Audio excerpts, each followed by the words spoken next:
פה לא לשים עכשיו פה 9 בלוקים, זה גם חזק.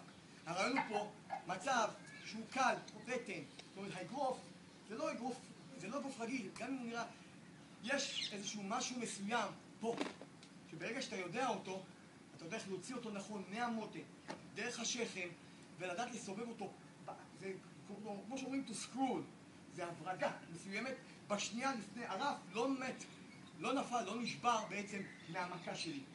הרף נשבר בעצם מהסיבוב, מהעוצמה, והכניסה זה לא חד, פנימה, עד הסוף, בום, פנימה. שזה אגרוף שהוא ידוע בקיוקו שינקאי, פה פנימה נכנס, מאוד מאוד חזק, מאוד מאוד פנימה.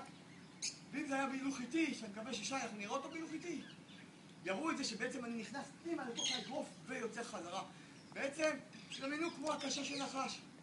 שזה בעצם, פנימה נכנס ויוצא אחורה. לוקח משהו משם בפנים, כמו שחלאי. חבר'ה, אני מאוד מודה לכם. תודה על הזמן.